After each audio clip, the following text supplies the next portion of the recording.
السلام علیکم ورحمۃ اللہ وبرکاتہ۔ میں ہوں عمران خان اور آپ دیکھ رہے ہیں میرا چینل محمد اسلامک۔ انسان کے اس دنیا میں آنے سے پہلے ہی اس کے ساتھ ضرورتوں کا ایک سلسلہ منسلک ہو جاتا ہے جو اپنے اپنے وقت پر پوری ہو رہی ہوتی ہے۔ جب انسان اس دنیا میں آنکھ کھولتا ہے تو اس کی ضروریات بڑھ جاتی ہیں، لیکن ان ضروریات کی تکمیل کا نظام بھی حرکت میں آ جاتا ہے۔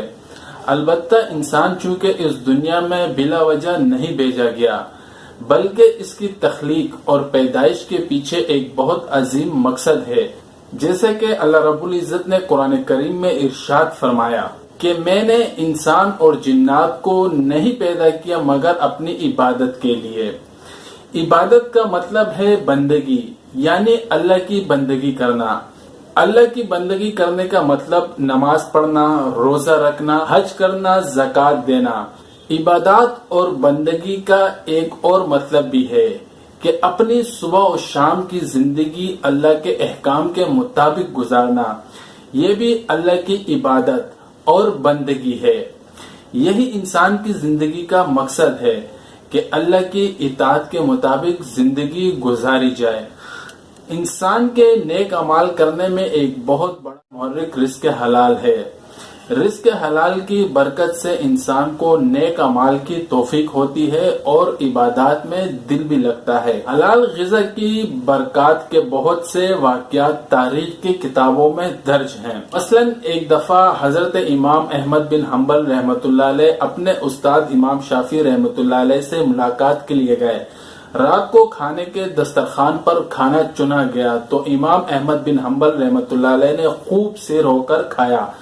پھر امام احمد بن حنبل رحمۃ اللہ علیہ کو رات آرام کے لیے کمرے میں لے جایا گیا۔ امام شافعی رحمۃ اللہ علیہ صبح فجر کی نماز کی ادائیگی کے بعد ان کے ساتھ گھر واپس تشریف لے آئے اور انہیں کمرے میں بٹھایا۔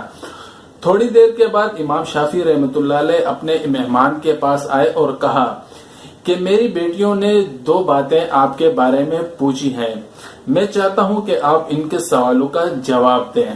میری بیٹیوں کا پہلا سوال یہ تھا کہ آپ نے رات کو کھانا معمول سے بہت زیادہ کھایا اور حالانکہ اتنا کوئی نہیں کھاتا، اس کی کیا وجہ ہے؟ دوسرا سوال یہ ہے کہ آپ کے کمرے میں وضو کے لیے پانی کا لوٹا رکھا ہوا تھا، کیا آپ نے تہجد کی نماز ادا نہیں کی؟ امام احمد بن حنبل رحمۃ اللہ علیہ نے جواب دیا، میں نے کھانا اس لیے زیادہ کھایا کہ اس کھانے میں حلال ہونے کی وجہ سے بہت برکات تھی، تو میں نے سوچا کہ پیٹ کے راستے جتنے برکت میرے جسم میں چلی جائے اچھا ہے۔ اور دوسرے سوال کا جواب یہ ہے کہ میں نے رات کو تہجد کی نماز ادا کی تھی لیکن میں نے وضو نہیں کیا کیونکہ اس کھانے کی برکت سے میری ساری تھکاوٹ دور ہو چکی تھی، لہٰذا مجھے سونے کی ضرورت نہیں تھی اور نہ ہی میرا وضو ٹوٹا تھا، بلکہ میں نے ساری رات قرآن مجید کی ایک آیت میں غور کرتے ہوئے گزاری اور اس آیت سے میں نے 100 مسائل اخذ کیے۔ دوستو، اسی طرح حلال غذا سے انسان میں بہادری اور شجاعت بھی پیدا ہوتی ہے، انسان میں ہمت اور حوصلہ پیدا ہوتا ہے، جبکہ حرام اشیاء سے بزدلی پیدا ہوتی ہے۔ تاریخ میں بہت سے ایسے واقعات مذکور ہیں۔ مثلا ایک دفعہ ایک ملک کے حکمران نے اپنے بیٹوں کو ولی عہد بنایا اور اسے ایک جنگی مہم پر بھیجا۔ اچانک وہاں سے اطلاع آئی کہ بادشاہ کا بیٹا میدان جنگ سے ڈر کر واپس بھاگ کر آ رہا ہے۔ امیر کے لیے یہ خبر بہت پریشان کن تھی۔ انہوں نے یہ خبر شہزادے کی والدہ کو بتائی تو والدہ نے اس خبر کو سچ تسلیم کرنے سے انکار کر دیا۔ امیر کو حیرانی ہوئی۔ تھوڑی دیر کے بعد بادشاہ کو دوبارہ اطلاع ملی کہ پہلی خبر غلط تھی، جبکہ شہزادے کو اللہ تعالیٰ نے دشمنوں پر فتح نصیب فرمائی ہے۔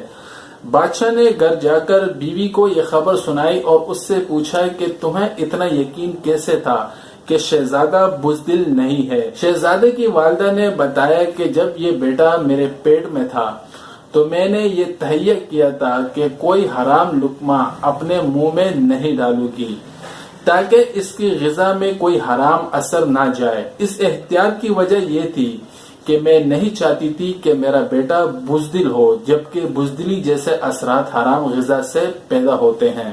اس لیے مجھے یقین تھا کہ میرا بیٹا بزدلی کی وجہ سے میدان جنگ سے نہیں بھاگے گا۔ میرے دوستو، اس لیے حلال رزق کے لیے کوشش کیا کریں، محنت کریں اور اللہ رب العزت سے مانگا کریں۔ امید ہے دوستو یہ چھوٹی سی ویڈیو آپ کو ضرور پسند آئی ہوگی۔ ویڈیو اچھی لگی ہو تو اس کو لائک اور شیئر کمنٹ ضرور کریے گا۔ وما علینا الا البلاغ۔